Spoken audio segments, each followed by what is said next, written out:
ऊंचाई छू रहा है। कभी गुंडों माफिया की दहशत में रहने वाले उत्तर प्रदेश में आज भयमुक्त समाज की स्थापना हो रही है। कानून व्यवस्था का ऐसा शासन लोगों में विश्वास पैदा करता है और जब अपराध कम हुआ है तो यूपी में निवेश भी बढ़ रहा है, इन्वेस्टमेंट आ रहा है। इसके उलट हम ये भी देखते हैं कि जिन राज्यों में अपराध चरम पर है वहां निवेश भी उतना ही कम हो रहा है। सारे रोजी रोटी के सारे काम ठप पड़ जाते हैं।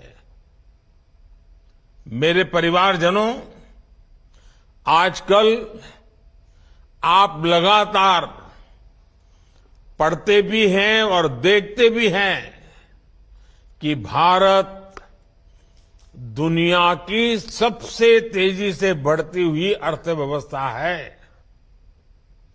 भारत इस दशक में टॉप 3 अर्थव्यवस्था में शामिल हो जाएगा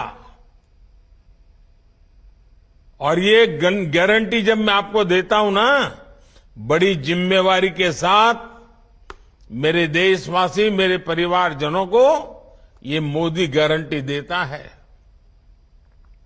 लेकिन जब आप ये पढ़ते हैं तो एक सवाल आपके मन में जरूर आता होगा कि इसका देश के सामान्य नागरिक पर क्या असर होगा, और ये सवाल बहुत स्वाभाविक भी है। साथियों, किसी भी अर्थव्यवस्था को आगे बढ़ने के लिए ये जरूरी है कि देश के हर सेक्टर का विकास हो। फूड सेक्टर से लेकर के फार्मा तक, स्पेस से लेकर के स्टार्टअप तक, जब हर सेक्टर आगे बढ़ेगा तो अर्थव्यवस्था भी आगे बढ़ेगी।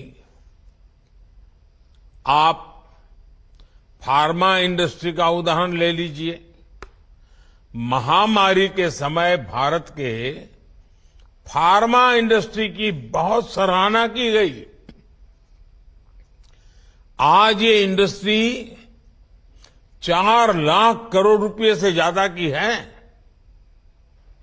और कहा यह जा रहा है कि 2030 तक भारत की फार्मा इंडस्ट्री करीब 10 लाख करोड़ रुपए की हो जाएगी।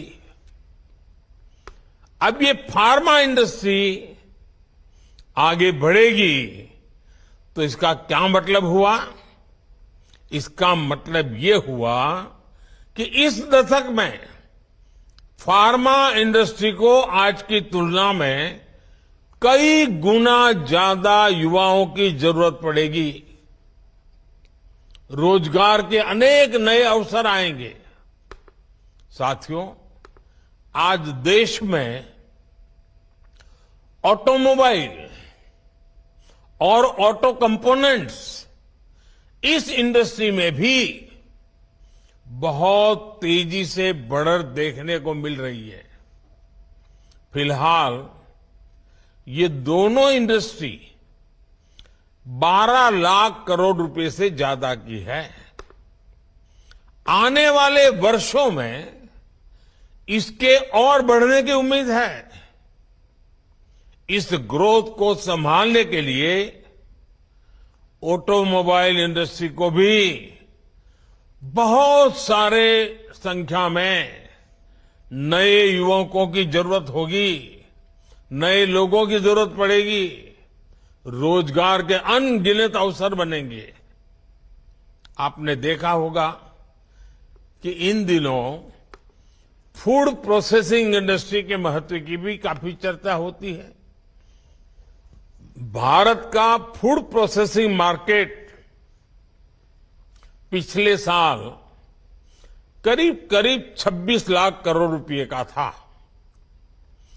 अब अगले 3 साढ़े 3 साल में ये सेक्टर करीब 35 लाख करोड़ रुपए का हो जाएगा। यानी जितना विस्तार होगा उतने अधिक युवकों की जरूरत पड़ेगी, उतने नए रोजगार के मौके खुल जाएंगे। साथियों, भारत में आज इंफ्रास्ट्रक्चर का तेजी से विकास हो रहा है। पिछले 9 साल में केंद्र सरकार ने 30 लाख करोड़ रुपए से ज्यादा इंफ्रास्ट्रक्चर पर खर्च किए हैं। इससे देश भर में कनेक्टिविटी का विस्तार तो हो ही रहा है, इसने पर्यटन और हॉस्पिटैलिटी सेक्टर में नई संभावनाओं को जन्म दिया है। और नई संभावनाओं का सीधा मतलब है कि ज्यादा से ज्यादा रोजगार के मौके बनते जा रहे हैं। साथियों, 2030 तक हमारी अर्थव्यवस्था में टूरिज्म सेक्टर का योगदान 20 लाख करोड़ रुपए से भी ज्यादा होने का अनुमान है। माना जा रहा है कि अकेले इस इंडस्ट्री से 13 से 14 करोड़ लोगों को नए रोजगार की संभावना बढ़ने वाली है। इन सारे उदाहरणों से आप समझ कर सकते हैं कि भारत का विकास सिर्फ नंबर की रेस नहीं है। इस विकास का भारत के हर नागरिक के जीवन पर प्रभाव पड़ेगा। इसका मतलब है कि बड़ी संख्या में रोजगार के अवसर तैयार हो रहे हैं और इससे आय में बढ़ोतरी और क्वालिटी ऑफ लाइफ सुनिश्चित हो रही है। हम परिवार में भी देखते हैं ना, अगर हम किसान हैं, अच्छी फसल हुई, ज्यादा फसल हुई, अच्छे दाम मिले तो घर के अंदर कैसे रौनक आ जाती है। कपड़े नए आते हैं, बाहर जाने का मन करता है, नई चीजें खरीदने का मन करता है। घर की अगर आय बढ़ी तो घर के लोगों के जीवन में भी बदलाव आता है। जैसे परिवार में है ना, देश में भी वैसा ही है। जैसे देश की आय बढ़ती है, देश की ताकत बढ़ती है, देश में संपत्ति बढ़ती है, तो देश के नागरिकों का जीवन संपन्न बनना शुरू हो जाता है। साथियों, पिछले 9 वर्षों के हमारे प्रयासों से परिवर्तन का एक और नया दौर दिखने लगा है। पिछले साल भारत ने रिकॉर्ड एक्सपोर्ट किया। ये संकेत है कि दुनिया भर के बाजारों में भारतीय सामानों की डिमांड लगातार बढ़ रही है। इसका मतलब है कि हमारा प्रोडक्शन भी बढ़ा है और प्रोडक्शन के लिए जो नए नौजवान लगे उसके कारण रोजगार भी बढ़ा है और स्वाभाविक है इसके कारण परिवार की आय भी बढ़ रही है। आज भारत दुनिया का दूसरा सबसे बड़ा मोबाइल फोन निर्माता देश है। देश में मोबाइल फोन की डिमांड भी लगातार बढ़ रही है। सरकार के प्रयासों ने मोबाइल मैन्युफैक्चरिंग को भी कई गुना बढ़ा दिया है। अब देश मोबाइल से आगे बढ़कर दूसरे इलेक्ट्रॉनिक गैजेट्स पर भी फोकस कर रहा है। आईटी हार्डवेयर प्रोडक्शन के लिए क्षेत्र में हम वैसी ही सफलता दोहराने वाले हैं जैसी मोबाइल के क्षेत्र में हासिल की है। वो दिन दूर नहीं होगा जब मोबाइल की तरह ही भारत में बने एक से बढ़कर एक लैपटॉप, टैबलेट और पर्सनल कंप्यूटर दुनिया में हमारी शान बढ़ाएंगे। वोकल फॉर लोकल के मंत्र पर चलते हुए भारत सरकार भी made in India laptop, computer जैसे अनेक प्रोडक्ट्स खरीदने पर जोर दे रही है। इससे मैन्युफैक्चरिंग भी बढ़ी है और युवाओं के लिए रोजगार के नए मौके भी बन रहे हैं।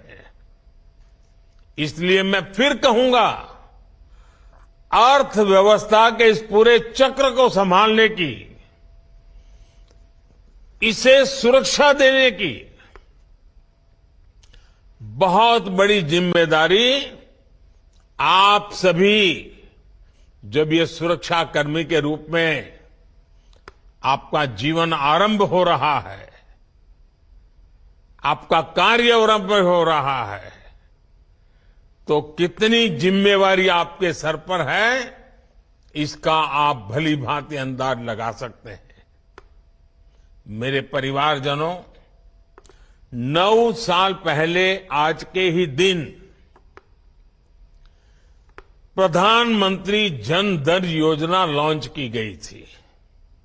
इस योजना ने गांव और गरीब के आर्थिक सशक्तिकरण के साथ ही रोजगार निर्माण में भी बहुत बड़ी भूमिका निभाई है। 9 साल पहले देश में बहुत बड़ी संख्या में लोगों के पास बैंक खाता ही नहीं था।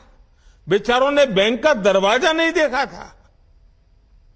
लेकिन जनधन योजना के कारण बीते 9 वर्षों में 50 करोड़ से ज्यादा नए बैंक खाते खुल चुके हैं।